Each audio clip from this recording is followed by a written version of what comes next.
Tahun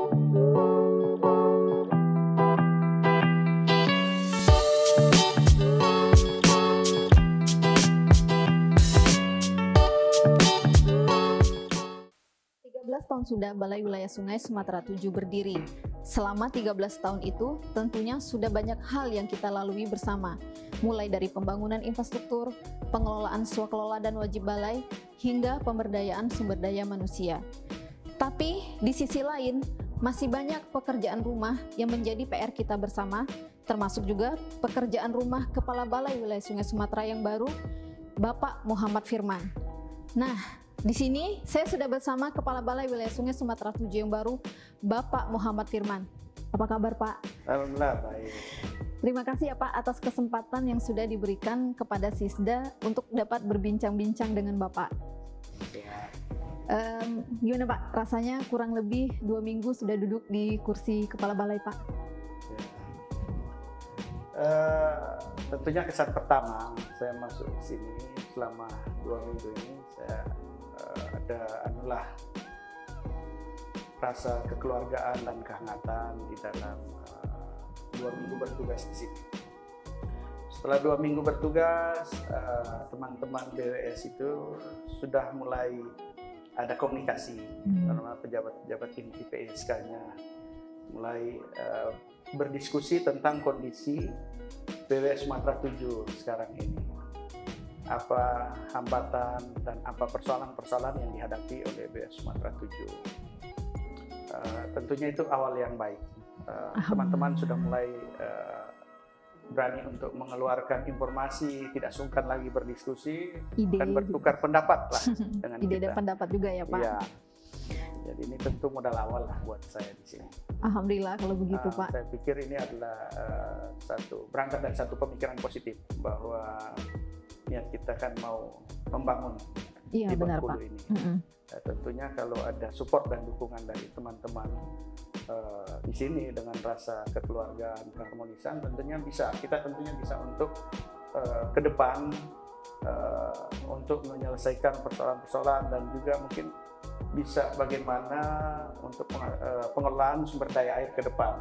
Jadi di sini banyak potensi yang mungkin harus kita lihat. Sehingga tentunya ada program-program yang nanti kita akan laksanakan nanti bisa tercapai dan terukur secara optimal.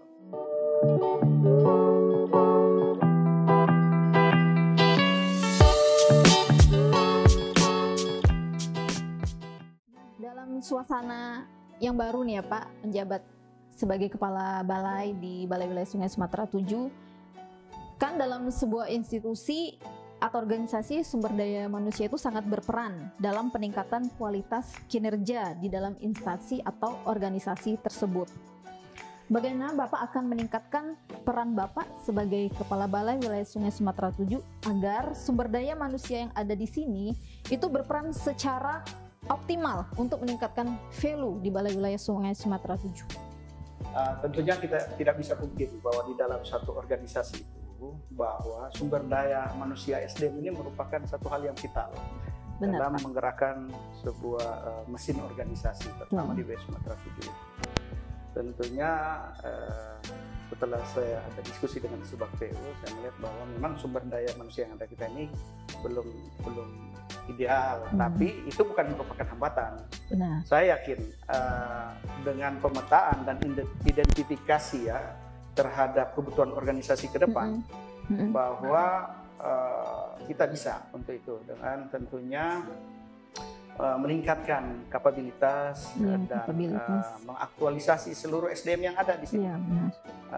Tentunya secara berkala lewat ada pelatihan teknis dan non teknis yang baik diselenggarakan oleh Kementerian PU maupun melalui institusi lain yang mengadakan itu.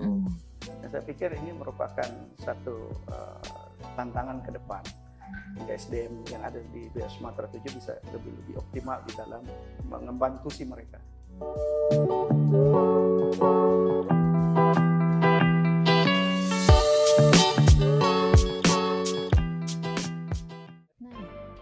Balai Wilayah Sungai Sumatera 7 ini kan ada PNS-nya yang masih muda-muda ya Pak. Nah, menurut Bapak bagaimana sih seharusnya PNS-PNS muda di Balai Wilayah Sumatera 7 ini berdikari dalam memajukan kualitas Balai Wilayah Sungai Sumatera 7? ASN muda ini adalah modal kita. Mereka ini, apalagi yang seperti pesan Pak Menteri bahwa ASN muda ini adalah agen perubahan di tempat mereka bertugas, sehingga mereka harus menjadi garda terdepan inovasi dan mendobrak tradisi yang selama ini ada di Kementerian PU. Kita ketahui bahwa banyak hal-hal negatif yang sudah dilalui di sini, tapi ini menjadi dasar kita untuk berubah. ASN muda ini adalah tonggak kita, seperti kata Bung Karno bahwa beri aku 10 pemuda, benar, Pak, akan kugoncang dunia. Saya cukup beri saya banyak beberapa pemuda, kita buat BWS Sumatera 7 lebih maju ke depan. Kembali ya, Pak. Itu mungkin kalau mantap sekali nih, Pak.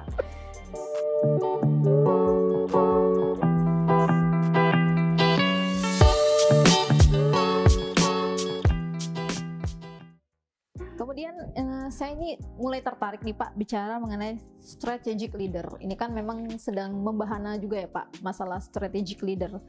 Saya mendapat bocoran bahwa Bapak ingin ada kayak semacam rencana strategis yang sebelumnya memang Balai Wilayah Sungai Sumatera 7 belum pernah ada.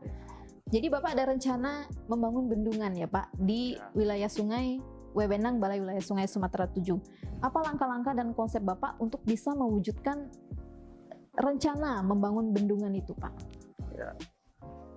Saya sebelum bertugas di sini di BWS Sumatera 7, saya adalah Kabid Program Perencanaan di BBWS Cidano Ciujung Cidorian di Banten. Kami itu di sana sedang melakukan 2 pembangunan bendungan yang ongoing, yaitu Karian dan Sindang Hela. Dan kemudian ada 4 bendungan lagi yang dalam tahapan studi, mulai dari desainnya sudah siap, kemudian ada inilah tahapan-tahapan kita yang kalau dalam suatu perencanaan bendungan, mulai dari FS, kemudian detail desain, nantinya kepada larapnya, kemudian pembebasan tanah dan lingkungan dan lain sebagainya.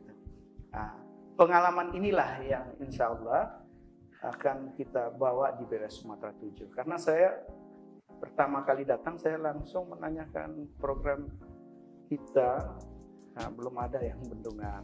Saya berharap ini bisa menjadi ikon kita ke depan, sehingga BWS Sumatera 7 bisa lebih optimal dalam pengelolaan sumber daya air. Tentunya identifikasi sudah saya lakukan dengan teman-teman perencanaan, ternyata ada potensi di wilayah sungai kita, itu dari RPSD, rencana pengelolaan sumber daya air itu sudah muncul. Nah, kenapa tidak ini kita angkat menjadi satu potensi. Jadi Bapak optimis banget ini Pak, akan ada ini bendungan di Bengkulu ini nanti? Insya Allah, saya yakin dengan dukungan teman-teman semua ini bisa kita wujudkan. Saya juga sudah koordinasi dengan Pak Gubernur dan ternyata beliau punya pandangan yang sama bahwa ini kita bangun di Bengkulu. Kan pasti Bapak sudah mendapatkan pandangan ya Pak tentang hambatan, halangan dalam membangun bendungan yang dulu mungkin pernah ada gitu tapi belum bisa diwujudkan. Bagaimana Bapak menanggapin ketika mendengar, oh ada hambatan dan halangan seperti ini? Di dalam suatu pembangunan memang pasti hambatannya sama, persoalan sosial, tanah, dan lain sebagainya.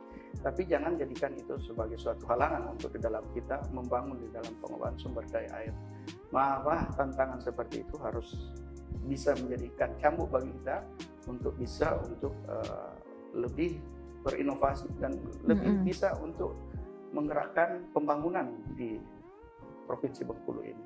Ini tantangan challenge-nya ke depan. Jangan sampai itu membuat kita menyerah dan patah arang ya Pak, ya harus maju terus sampai terwujud. Apalagi anak muda ini harus dimaksimalkan potensinya ya Pak.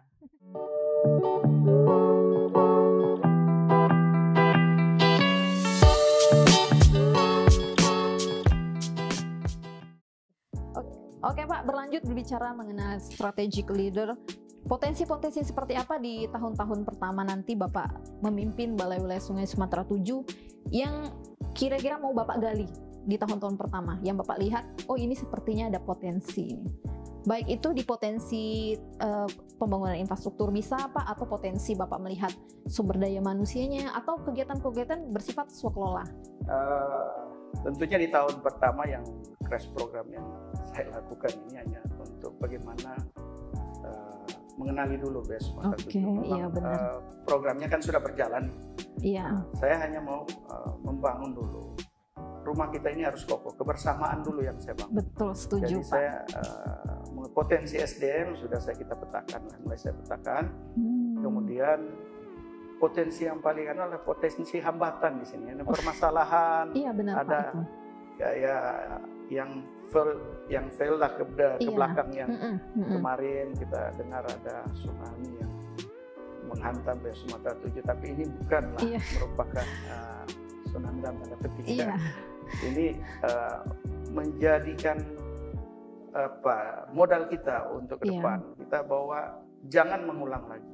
Betul Pak, betul. Kita harus berubah ke depan. Integritas kita nomor satukan. Iya, untuk betul. membangun di sini, jadi persoalan-persoalan yang kemarin menjadikan kita harus berubah. Tutup buku ya Pak? Tutup buku terhadap lembaran baru. Iya.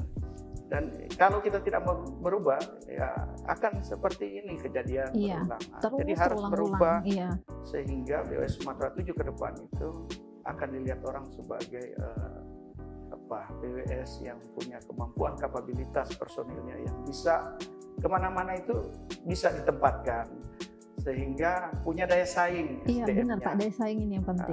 Itu yang mungkin tahun pertama saya itu dulu, menjaga keharmonisan dulu di dalam, kekompakan, membangkitkan rasa percaya diri ke teman-teman yang ya terus terang sekarang sudah ini jatuh ya Pak, lagi drop semua untuk melaksanakan kegiatan. Kalau ini tidak bisa kita bangkitkan, bagaimana kita melaksanakan pekerjaan kalau dengan rasa was-was?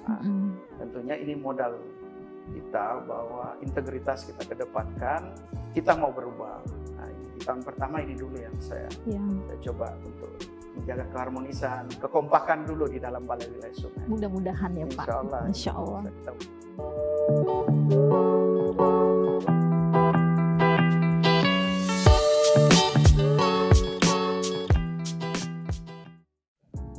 Sebagai pertanyaan penutup Pak, sebenarnya apa sih Pak yang paling penting untuk dimiliki dan dikembangkan oleh Balai Wilayah Sungai Sumatera 7, khususnya sumber daya manusianya, agar mampu menghadapi tantangan global yang telah sampai ke 4.0, bahkan kita ini mau menghadapi lagi yang namanya 5.0 Pak. Apa kira-kira yang harus dimiliki dan dikembangkan sama SDM di sini Pak?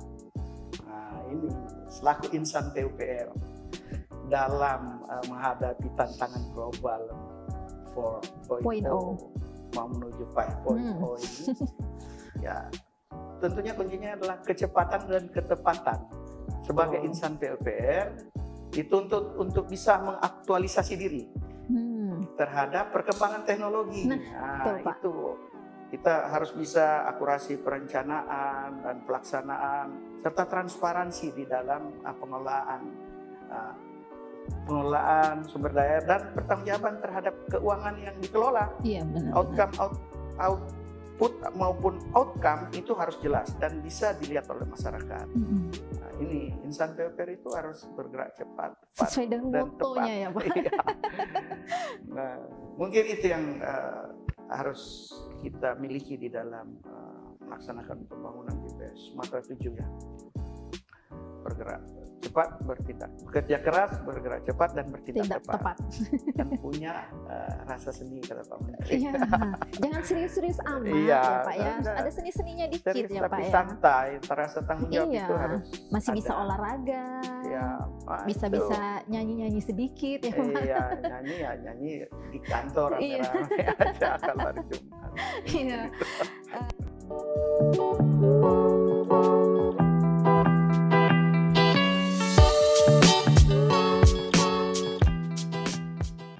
Kemudian ini kita punya challenge question ya Pak. Ini kayak pertanyaan tantangan, cuman ada 2 pilihan, tapi Bapak harus jawab salah satu dan kenapa. Pilih mana Pak? Pegawai biasa aja tapi attitude-nya bagus, atau pegawainya pintar tapi attitude-nya kurang bagus? Itu kan pilihan dari yang mana Mbak Ulan. dan kenapa Pak? Kalau saya kan punya pilihan, pegawai saya pintar dan punya attitude bagus. Iya. Jadi kalau ini kan pilihan, harus pintar dan punya attitude bagus. Karena pada prinsipnya kodratiah manusia itu bisa berubah. Orang bodoh kalau dia belajar bisa jadi pintar. Attitude itu kalau bisa dia mau berubah pasti akan jadi bagus. Jadi berarti tujuan Bapak memintakan pegawai di sini sekaligus punya attitude, akhlakul karimah kata Pak Menteri. Sikap yang baik ya Sikap Pak. yang baik, akhlakul karimah. Seorang PNS, PUPR, insan PUPR itu punya akhlakul karimah. Jadi sekarang pun segera ini kita punya musola, masjid. Nah, selama ini kan mau keluar sholat Jumat di luar, saya bilang makmurkanlah masjid itu, sholat di dalam masjid. Kita sama-sama supaya ada membangun kebersamaan jamaah di dalam masjid ini. Lima waktunya saya bilang di masjid semua panggil. Nah itulah, itu kita bangunlah mulai dari akhlakul karimah yang baik dan punya integritas. Saya yakin ke depan Sumatera 7 bisa lebih maju. Saya juga Pak, semakin optimis. Tentunya dengan dorongan semua, termasuk Sisda, teman-teman, kemudian ASN yang saya yakin bisa. Insya Allah. Berangkat dari niat dan hati yang tulus pasti Pak, bisa. Iya benar Pak. Baiklah, mau berubah.